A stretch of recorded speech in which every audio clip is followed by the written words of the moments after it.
Hello, बच्चों. So let's read the question. The general solution of tan of pi by 2 sin theta is equal to cot of pi by 2 cos theta is, and the options are like this one: A, B, C, and D. Okay. So if you talk about the key concept of this question, so इस question का जो key concept होगा वो है हमारा जो general equation होता है किसी भी ट्रिगोनोमेट्रिक रेशियो का, उसको हम लोग यहाँ पे यूज़ करने वाले हैं.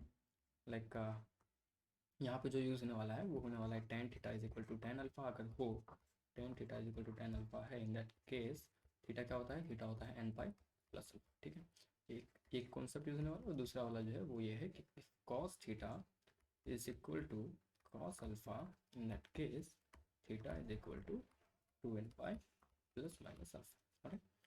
सो चलो क्वेश्चन को स्टार्ट करते हैं. हम लोगों ने की कॉन्सेप्ट डिस्कस कर लिया. तो अगर हम लोग क्वेश्चन को स्टार्ट करें तो जो क्वेश्चन है वो है tan of pi by 2 sin theta is equal to cot of pi by 2 cos theta.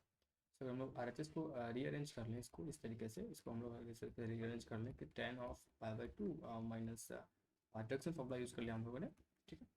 तो इसका आगे हम लोग बात करें तो ये tan theta equal to tan alpha के फॉर्म में फिर से आगे ये दोनों पार्ट को हम लोग देखें तो उस केस में हम लोग इसको आगे इस तरह से लिख सकते हैं: pi by two sine theta is equal to n pi plus pi by two minus pi by two cos. हम लोग हर जगह से पाई कॉमन ले लेते हैं. ओके. और 2 मल्टीप्लाई कर दें अगर पूरे इक्वेशन में तो ये बन जाएगा sine theta is equal to 2n plus 1 minus cos theta. अब इस इक्वेशन में हम लोग एक बात देख सकते हैं कि साइन थीटा का जो रेंज होता है, sine theta always lies between 1 to minus. ठीक. और 1 माइनस कॉस थीटा जो है, इसके अगर हम लोग इनक्वालिटी कंपेयर करके बात करें तो ये लाइक करेगा, ये भी 1 माइनस कॉस थीटा जो है ये लाइक कर देता है 2 से लेके 0 के बीच में. और 2n प्लस अगर हम दोनों तरफ कर दें तो वो बन जाएगा साइन थीटा जो LHS है हमारा. और 2n अगर हम लोग ऐड कर दें तो राइट में बन जाएगा 2n प्लस 2 और लेफ्ट में बन जाएगा 2n. और हम लोग को पता है कि साइन थीटा जो है वो 2n से बड़ा नहीं हो सकता. तो वो तभी होगा जब n 0 है, क्योंकि n इंटीजर है. n या तो -1 होगा, या इसके पीछे हो सकता है 0 हो सकता है, 1 हो सकता है, इसका आगे वाला हो सकता है. तो -1 रखेंगे तो ये क्या हो जाएगा? -1 रखेंगे तो ये जो पार्ट है इस पार्ट को हम लोग को यहाँ पे नेगलेक्ट करना पड़ेगा, क्योंकि यहाँ पे अगर हम लोग हाँ, तो अगर हम यहाँ पे n इक्वल टू -2 रखेंगे तो ये पार्ट बन जाएगा -2 और ये पार्ट बन जाएगा, सॉरी, ये पार्ट बन जाएगा -4 और ये पार्ट बन जाएगा -2, जो कि हो नहीं सकता क्योंकि साइन थीटा जो वो तो -1 और 1 के बीच में लाइक करता है. ये -4 -2 तो हो नहीं सकता. सो n का वैल्यू यहाँ पे 1 -1 तो ले नहीं सकते. उससे नीचे जाएंगे तो ये जो है वैल्यू नेगेटिव में और बढ़ता जाएगा, जिसको हम लोग कंसिडर नहीं कर सकते. अगर पॉजिटिव में भी बढ़े तो वही होता है. साइन थीटा उस केस में 2 से बढ़ा आ सकता है, लेकिन वो तो होगा नहीं.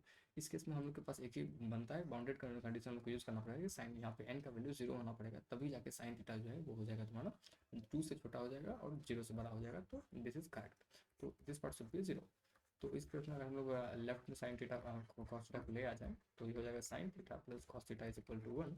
और हम लोग यहाँ पे जिस तरह हम लोग एक A sine theta plus B cos theta is equal to C मान लेते हैं, तो उसके हम लोग उसको लेफ्ट LHS में मल्टीप्लाई कर देते हैं under root of A square plus B square से, और डिवाइड भी कर देते हैं under root of A square plus B square से. तो यहाँ पे अगर हम लोग मल्टीप्लाई डिवाइड कर दें तो ये आ जाएगा sine theta into 1/√2, that is root plus sine theta into 1/√2 and plus cos theta into 1/√2 is equal to 1.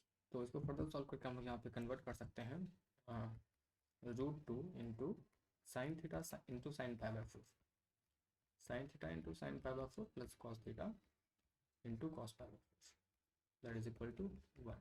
Further solve करने पे ये जो टर्म है ये sine sine plus cos A cos B, तो कॉस ए माइनस बी का यहाँ पर हम लोग को फॉर्म दिख रहा है. तो cos pi by 4 that is equal to 1/√2 that is equal to cos of pi by 4.